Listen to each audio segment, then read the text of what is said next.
वतन के लिए अगर मेरी जिंदगी का हर लम्हा सर्फ हो जाए तो मैं इससे इनकार नहीं करूंगा। ब्रिगेडियर जमाल ने गर्दन उठाकर किसी को इशारा किया और चंद लम्हों बाद सब ने खड़े होकर शहजाद अहमद साहब का इस्तकबाल किया, जिनके साथ एक छोटे से कद की मालिक लेकिन भरपूर जिस्मानी कशिश की हामिल जापानी लड़की अंदर दाखिल हुई थी। सादा सा साफ सुथरा लिबास पहने हुए चेहरे पर एक पुरवकार कैफियत छाई हुई। मैंने एक लम्हे में अंदाजा लगा लिया कि ये हाइकू के अलावा और कोई नहीं है। शहजाद अहमद साहब ने मुझसे भी हाथ मिलाया और इसके बाद मी हाइको से मेरा तारुफ ब्रिगेडियर जमाल ने ही कराया। उन्होंने कहा, मिस हाइको फ्रॉम जापान और कर्नल जे शाह। मी हाइको ने मुझसे बहुत पुरजोश अंदाज में मुसाफा किया। ब्रिगेडियर जमाल ने कहा, मिस हाइको, मिस्टर शाह को तमाम तफसीलात बता दी गई हैं और इस वक्त से आप दोनों को यकजा किया जाता है। आप मकामी तौर पर तमाम कोशिशें करेंगे और हम मसले से अब बिल्कुल अलग हो जाएंगे। नॉर्वे तक रवानगी और इसके बाद जो कार्रवाई आप दोनों मिलकर करेंगे, हम उससे बिल्कुल बेताल्लुक रहेंगे। बस ये आपकी जिम्मेदारी है। आप मुतमईन रहें, यकीनी तौर पर आपने मिस्टर शाह को किसी वजह से ही मुंतखब किया होगा, चुनाचे मुझे इनके बारे में सवाल करने का कोई हक नहीं पहुँचता। मैडम मी हाइको ने साफ सुथरी अंग्रेजी जुबान में कहा। कोई और ऐसी बात जो इस सिलसिले में सवाल करने के लिए हो? बिल्कुल नहीं, मैडम मी हाइको ने कहा और ब्रिगेडियर जमाल मेरी जानी मतवजे होकर बोले, और मिस्टर जहांगीर जमाल शाह, आप हमारी तरफ से मी हाइको पर मुकम्मल एतमाद कर सकते हैं। बस इसके बाद ये मीटिंग खत्म हो जाएगी। आपने कहा ब्रिगेडियर जमाल के इसके बाद की तमाम कार्रवाई हमें करना होगी, तो मैं ये मालूम करना चाहता हूँ कि हम इस सिलसिले में कोई खास तरीका इख्तियार करेंगे। मिस मी हाइको और आप मिलकर जो भी तय करेंगे, हमें उस पर एतराज नहीं होगा, या बसूरत दीगर हम ये कहेंगे कि अब इस मसले में हमारा आपसे कोई ताल्लुक नहीं रह गया है, सिवाय इसके कि जब कामयाब वापस आएं तो हम आपको खुश आमदीद कहें। ब्रिगेडियर जमाल ने कहा और खुद उठ खड़े हुए। मैं भी उठ गया था। बाद में सिर्फ मुझे और मी हाइको को वापसी की इजाजत दी गई थी। बाकी सब लोग यहाँ तक कि शहबाज अहमद साहब भी वहीं रह गए थे। बाहर एक कार हमारे इस्तेमाल के लिए मौजूद थी, जिस पर एक मकामी होटल का मोनोग्राम बना हुआ था। मी हाइको ने स्टीयरिंग संभाल कर मुस्कुराते हुए मुझे अपने करीब बैठने का इशारा किया और कार स्टार्ट करके आगे बढ़ा दी।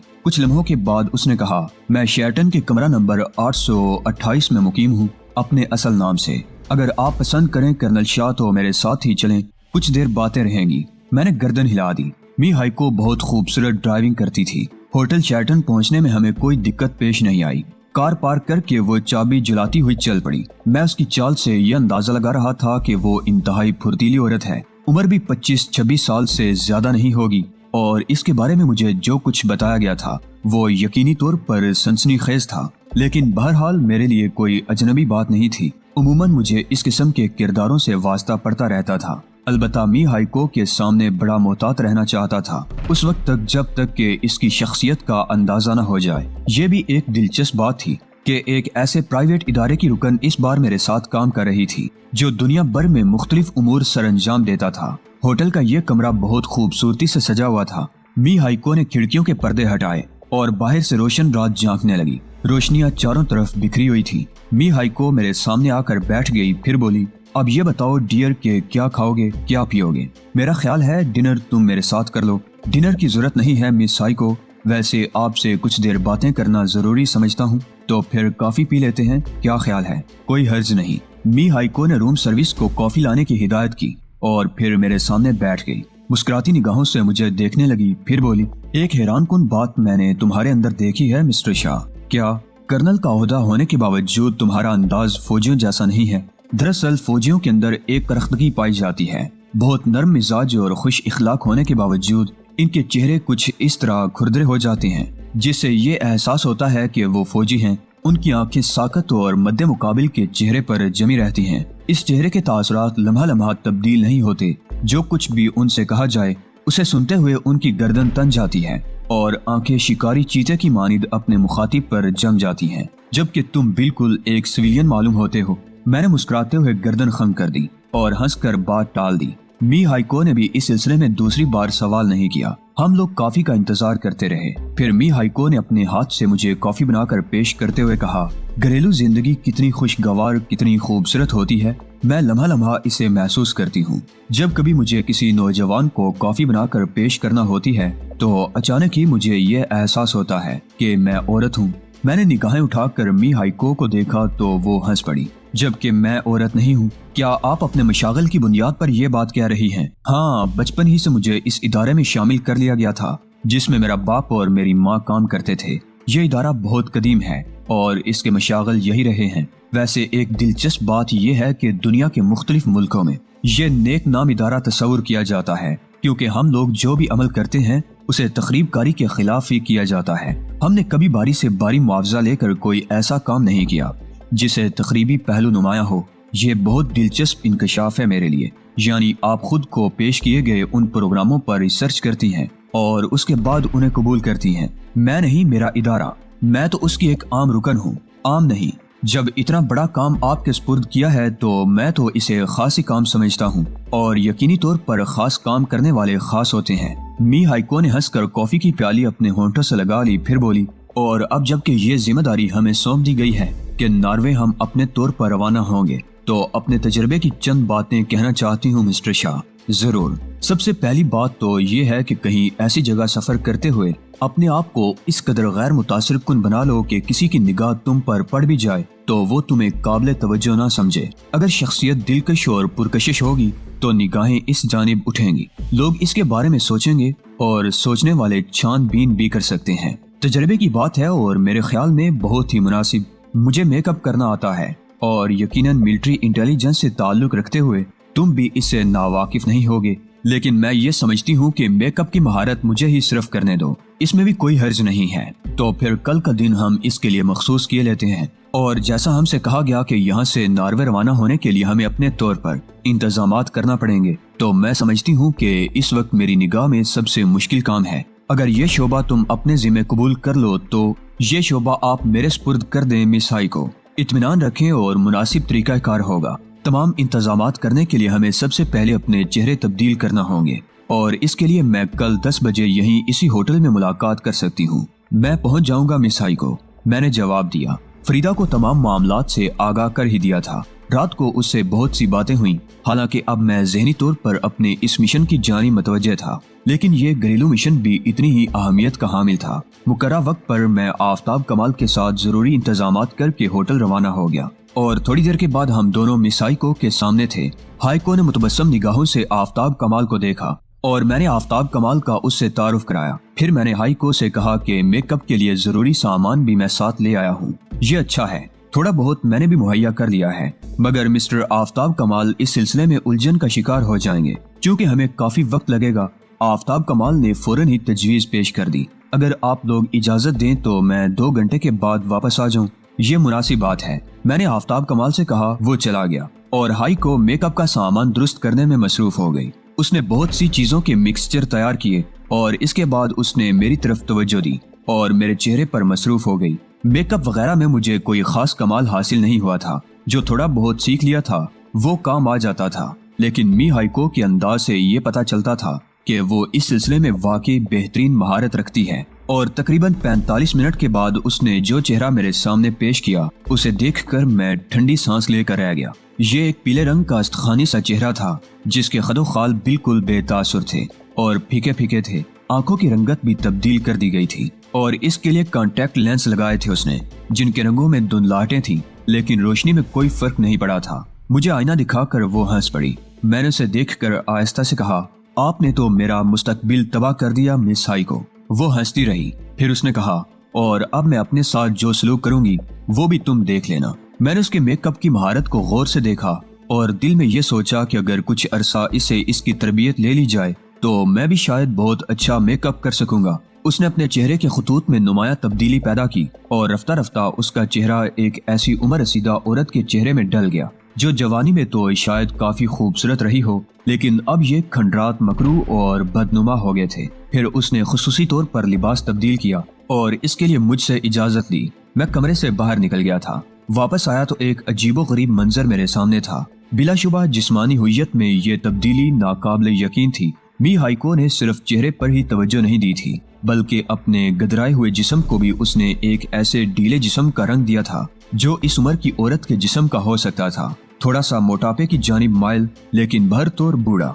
जिस्म के खुले हुए हिस्सों को भी वही शक्ल दे दी गई थी। मैंने तारीफी अंदाज में उसे देखकर गर्दन हिलाते हुए कहा, इस फन में मैंने आपकी महारत तस्लीम कर ली है मिस मी हाइको। और इसके बाद अगर कॉफी ना पी जाए तो भला लुत्फ ही क्या आएगा काम करने का। हम लोग कॉफी पीते हुए बातें करते रहे।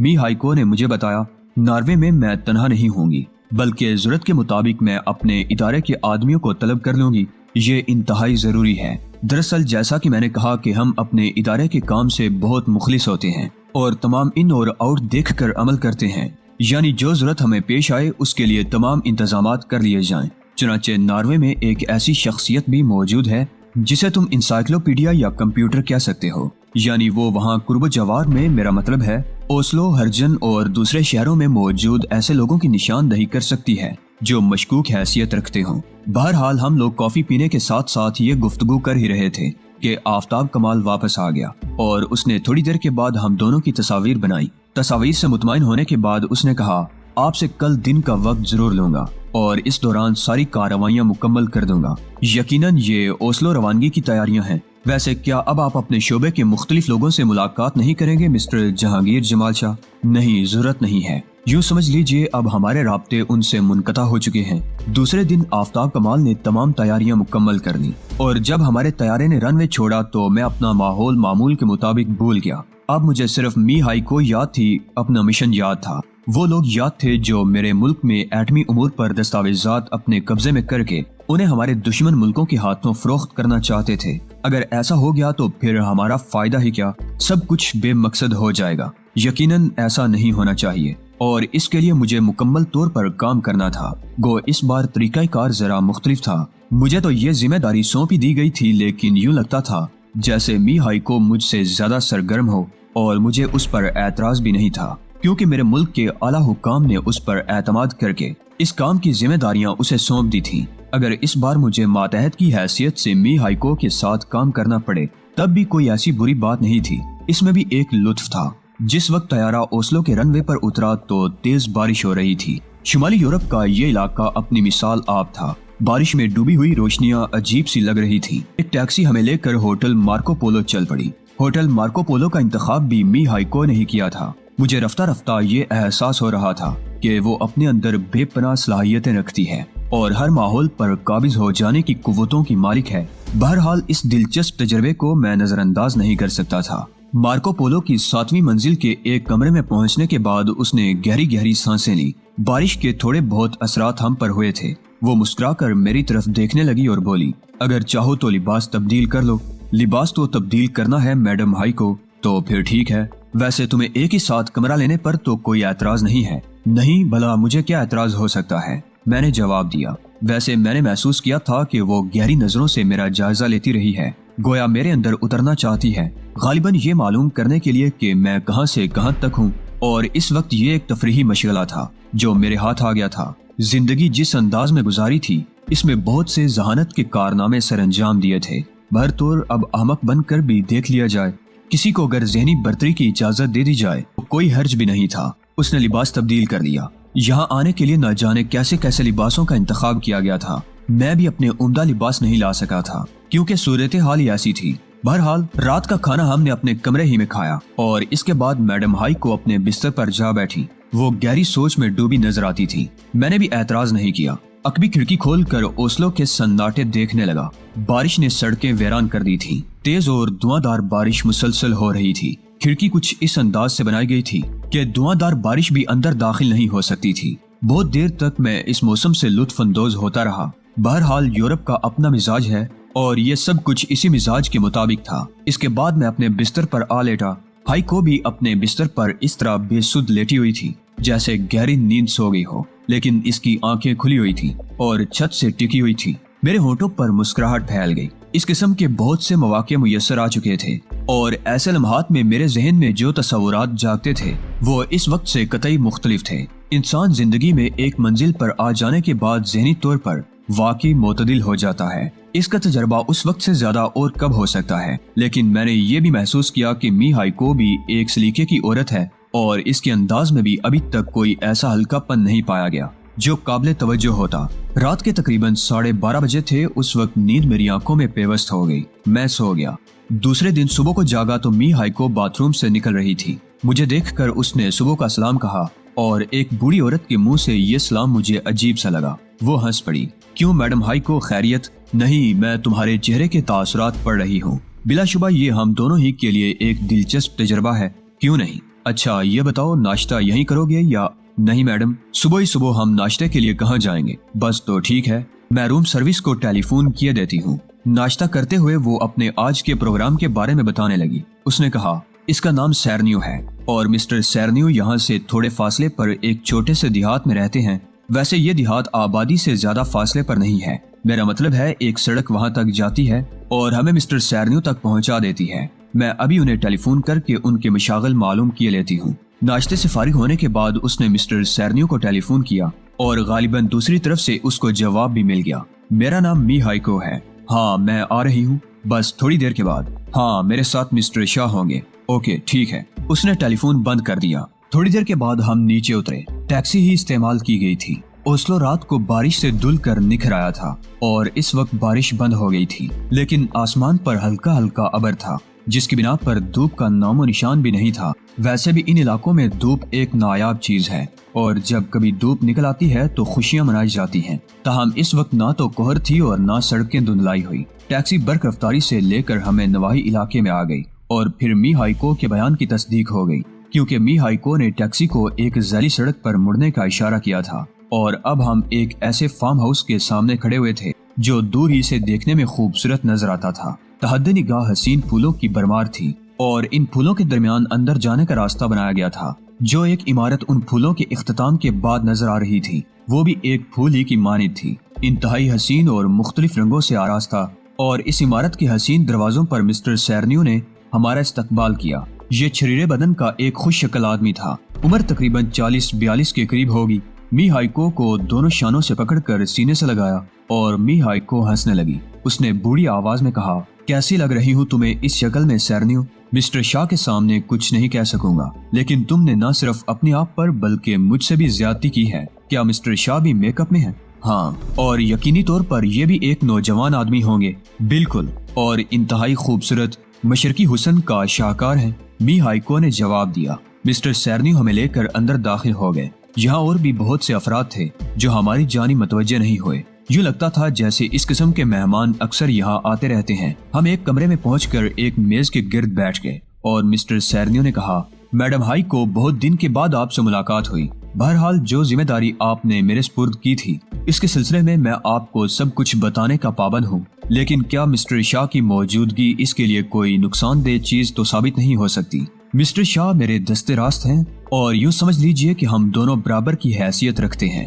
گڈ، تو ایک لمحے کی اجازت چاہتا ہوں۔ مسٹر سیرنیو اپنی جگہ سے اٹھے اور پروقار چال چلتے ہوئے الماری کے قریب پہنچ گئے۔ الماری سے انہوں نے ایک فائل نکالا اور واپس آ کر ہمارے سامنے بیٹھ گئے۔ پھر انہوں نے فائل کا ایک ایک ورق الٹ کر ان پر لگی ہوئی تصاویر کے بارے میں تفصیلات بتانا شروع کر دی۔ ہم دونوں بڑی دلچسپی سے اس فائل کی جانب متوجہ تھے اور مسٹر سیرنیو کی گفتگو سن رہے تھے۔ یہ 6 افراد کے بارے میں نشاندہی تھی۔ فائل پوری طرح دکھانے کے بعد سیرنیو نے کہا، اور یہ بات میرے علم میں آ چکی ہے کہ یہ 6 کے 6 افراد اہم ترین سرگرمیوں میں مصروف ہیں اور یقیناً جو کچھ تم نے پیغام بھیجا تھا یہ سب کچھ اسی سے متعلق ہے۔ مسٹر سیرنیو، میں 3 دن کے اندر اپنے آدمیوں کو یہاں طلب کر لوں گی۔ اس وقت آپ کو صرف یہ کرنا ہے کہ ان میں سے ایک ایک شخص کے مشاغل کے بارے میں تفصیلی رپورٹ فراہم کریں۔ ہو جائے گی، مسٹر سیرنیو نے کہا۔